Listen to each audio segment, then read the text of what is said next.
नमस्कार। मैं पिछले कुछ दिन से रिसर्च अर्थात अनुसंधान के विभिन्न पहलुओं पर अपने व्याख्यान प्रस्तुत कर रहा हूँ। मेरा पिछला लेक्चर मेरा पिछला व्याख्यान खोजपूर्ण अनुसंधान अर्थात एक्सप्लोरेटरी रिसर्च के गुणों पर केंद्रित था और उसी को आगे बढ़ाते हुए आज मैं आपको इसके कुछ दोषों और सीमाओं से परिचित करा रहा हूँ। For a few days, I have been delivering lectures on the various aspects of research. My previous lecture was focused on the advantages of exploratory research, and continuing the same, I am going to switch over to the disadvantages and limitations of exploratory research. जैसा हम जानते हैं कि शोध का तात्पर्य है नवीन ज्ञान प्राप्त करना, नवीन ज्ञान व्यवस्थित और क्रमबद्ध तरीके से प्राप्त करना। किसी भी विषय के बारे में, किसी भी घटना के बारे में जो भी नवीन ज्ञान प्राप्त किया जाता है वो शोध की श्रेणी में आता है, अनुसंधान की श्रेणी में आता है। I have already shared with you that it is the instinct of man that he wants to learn everything. He wants to be familiar with what is around him, what is happening around him, and until and unless he succeeds in understanding, in learning the things around him, events around him, he does not feel himself satisfied. So, research, investigation, attaining new knowledge fall in the instinct of man, or say they are carried out as a result of the instinct of man. ये मानव प्रवृत्ति है कि वह अपने आसपास के पर्यावरण को समझना चाहता है, घटनाओं को समझना चाहता है, और जब तक वह घटनाओं से परिचित नहीं हो जाता या घटनाओं को नहीं समझ पाता, अपने आसपास की सराउंडिंग्स को नहीं समझ पाता, तो वह अपने आप में असंतुष्ट सा अनुभव करता है और इस असंतुष्टि को दूर करने के लिए वह निरंतर अनुसंधान की ओर अग्रसर रहता है, निरंतर नवीन ज्ञान को प्राप्त करने के लिए प्रवृत्त होता रहता है। एक्सप्लोरेटरी रिसर्च, मैंने बताया था कि यह शोध पद्धति एक विशेष प्रकार की शोध पद्धति है जिसका प्रयोग उन घटनाओं के अध्ययन के लिए किया जाता है जो घटनाएं अभी प्रारंभिक अवस्था में हैं, अर्थात जिनके बारे में पहले से या तो शोध नहीं किया गया है, अनुसंधान नहीं किया गया है, या किया गया है तो इतना कम है कि वो पर्याप्त नहीं है, और उस घटना से संबंधित बहुत सारे पहलू अभी भी अछूते हैं जिनको छूने की या जिनको पता लगाने की आवश्यकता है। एक्सप्लोरेटरी रिसर्च अनुसंधानकर्ता की अंतःदृष्टि, जो इंसाइट है, उससे प्रेरित एक अनुसंधान है, और जिस दिशा में अनुसंधानकर्ता या शोधकर्ता की अंतःदृष्टि उसे आगे ले जाती है वह उतना ही या उसी दिशा में आगे बढ़ने लगता है। So exploratory research relates to the insight of the researcher. Nothing is planned, nothing is structured. Everything depends on the insight of the researcher or insight of the investigator.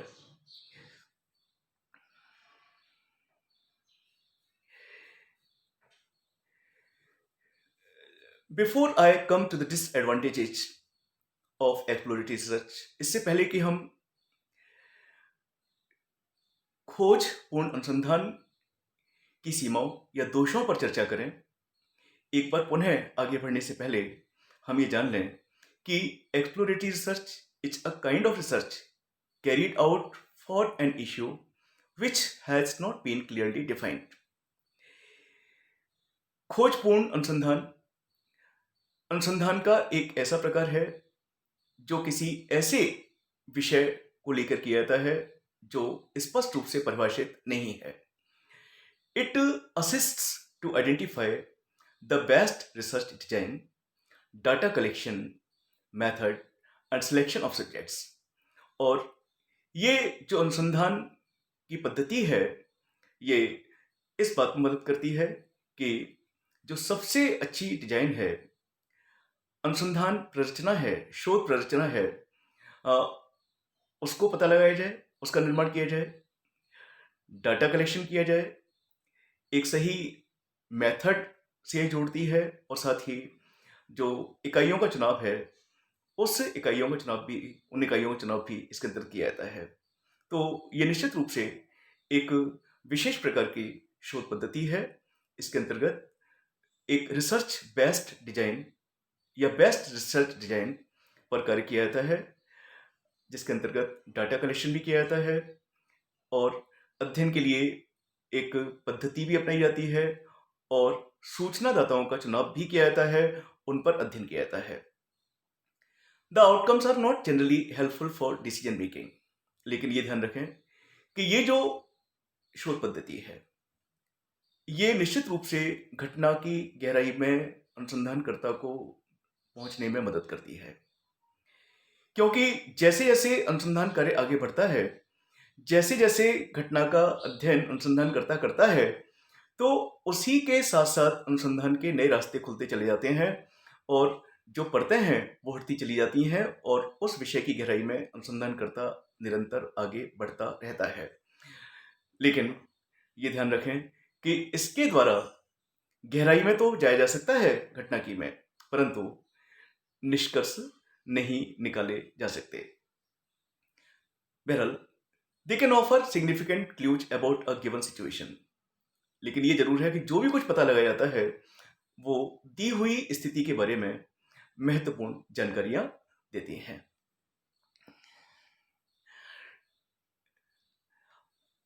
इस स्लाइड में मैंने टाइप्स ऑफ एक्सप्लोरेटरी रिसर्च को बताने की कोशिश की है कि किस तरह से एक्सप्लोरेटरी रिसर्च की जाती है या कौन कौन वो हैं या किस किस तरीके से तथ्य संकलित किए जाते हैं इसमें.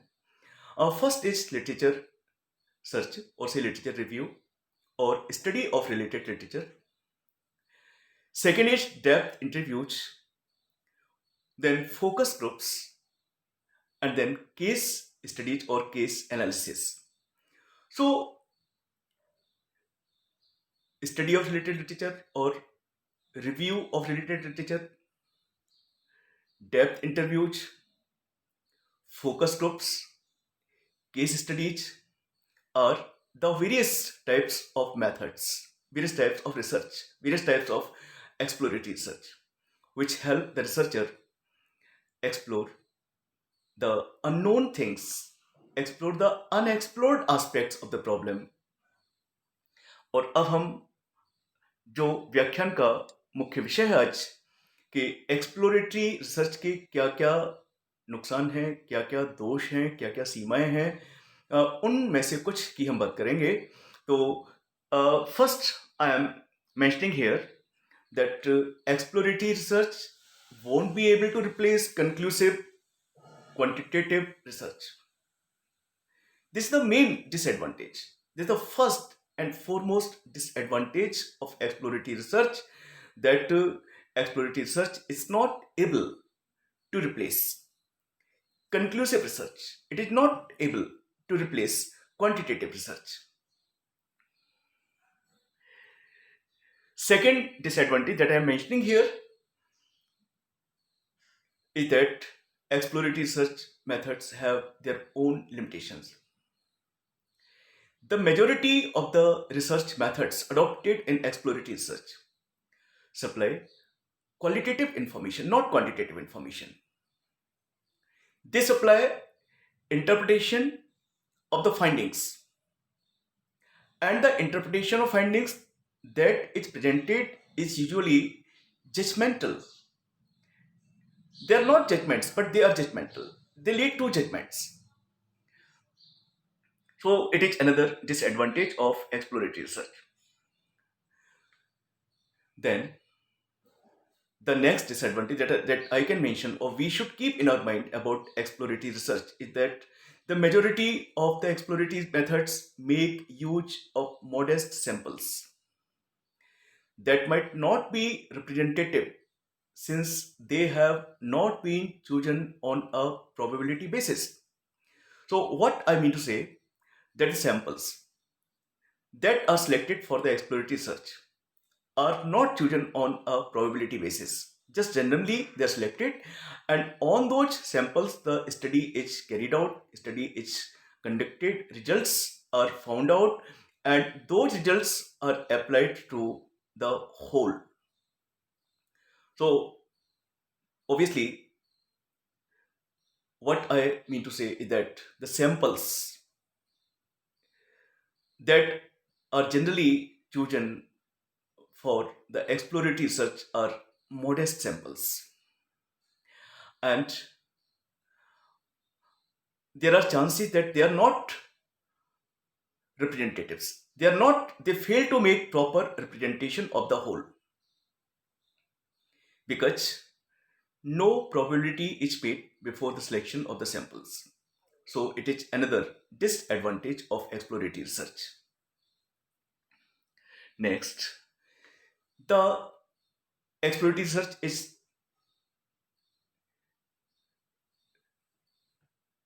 full of another drawback, and this drawback is that a good idea with promise could be declined due to conclusions at the exploratory stage.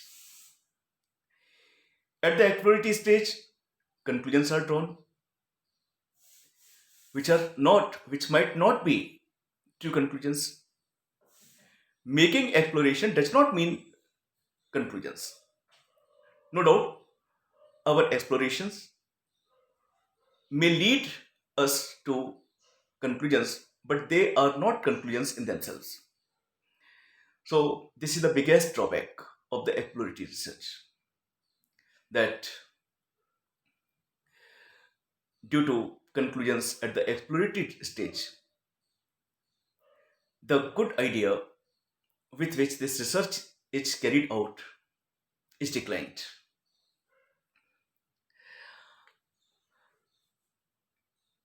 ये सारे दोष थे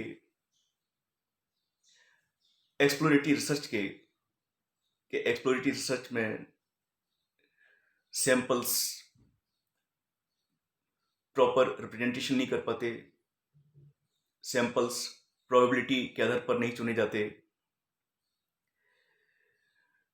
एक्सप्लोरेटरी रिसर्च में जो खोज की जाती है वो स्वयं में निष्कर्ष नहीं है बल्कि निष्कर्ष की ओर वो प्रेरित करती है. लेकिन फिर भी this is not to state that exploratory work does not have worth. लेकिन इसका ये मतलब नहीं है कि एक्सप्लोरेटरी रिसर्च अपने आप में महत्वपूर्ण नहीं है. ये बहुत महत्वपूर्ण है. It merely implies that such research won't be able to provide what it does not promise. इसका सीधा सा ये मतलब है कि जो एक्सप्लोरेटरी रिसर्च है वो जो ये प्रॉमिस करती है उस चीज को प्रोवाइड नहीं कर पाती. The main advantage of exploratory designs is that it produces insights and describes the marketing problems for hypothesis testing in future research. हम इसके महत्व को, इसके गुण को, इसके गुणों को सेट असाइड नहीं कर सकते. ये सच है कि इसमें भी कुछ कमियां हैं, लेकिन कमियों की तुलना में जो खोजी अनुसंधान है, खोजपूर्ण अनुसंधान है, उसमें उसके फायदे ज्यादा हैं, लाभ ज्यादा हैं. और सबसे बड़ा फायदा इसका ये है कि ये अनुसंधानकर्ताओं के अंदर एक अंतर्दृष्टि देती है उनको कि वो फ्यूचर रिसर्च, भविष्य में होने वाले जो अनुसंधान है उसके लिए प्राकल्पना छोड़ें, प्राकल्पना हेतु एक स्कोप बनाए। तो इस प्रकार से exploratory research is very useful, however it need to be used with caution. लेकिन ये पुनः हम ध्यान रखें कि ये बहुत महत्वपूर्ण शोध पद्धति है और इस शोध पद्धति का प्रयोग करते समय अनुसंधानकर्ता को सतर्कता बरतनी चाहिए। इंसाइट बेस्ड है, ये अंतर्दृष्टि पर आधारित है। सैंपल्स प्रोबेबिलिटी बेस्ड नहीं होते। सैंपल्स पूरा जो एग्जैक्ट रिप्रेजेंटेशन है वो नहीं कर पाते। लेकिन इसके बावजूद भी हम इस बात को ना भूलें कि एक्सप्लोरेटरी रिसर्च एक महत्वपूर्ण अनुसंधान पद्धति है, एक महत्वपूर्ण अनुसंधान का प्रकार है, जो कि उन घटनाओं के अध्ययन में बहुत ज़्यादा सहायक होती है जो घटनाएं पूर्व में परिभाषित नहीं है या जिनके बारे में पहले से कोई अध्ययन नहीं किया गया है, या जो अपनी प्रारंभिक अवस्था में है, प्रारंभिक स्थिति में है और जिनके बारे में सब कुछ पता लगाया जाना है। तो ऐसी घटनाओं को जानने के लिए अगर हमारे पास कोई एक उपयुक्त शोध पद्धति है, शोध का प्रकार है, वो शोध पद्धति खोजपूर्ण अनुसंधान है, जो निश्चित रूप से हमको घटना की गहराई में ले जाने में बहुत ज़्यादा सहायक होती है। और घटना से संबंधित जितने पहलू हैं, जो अनएक्सप्लोर्ड एस्पेक्ट्स हैं, घटना के वो अनछुए जो पहलू हैं, उन अनछुए पहलुओं को कवर करने में, उनको समझने में अनुसंधानकर्ताओं की मदद करती है। तो इस प्रकार से मैंने आपको इस संक्षिप्त व्याख्यान में जो खोजी अनुसंधान है या खोजपूर्ण अनुसंधान है या एक्सप्लोरेटरी रिसर्च है, उसके कुछ डिसएडवांटेजेस बताने का प्रयास किया, लेकिन साथ ही ये भी बताने का प्रयास किया कि exploratory research is a very useful type of research and it's worth can not be denied. इसका जो महत्व है, its importance, its significance can not be denied. It's a very significant, very important type of research method. Thank you.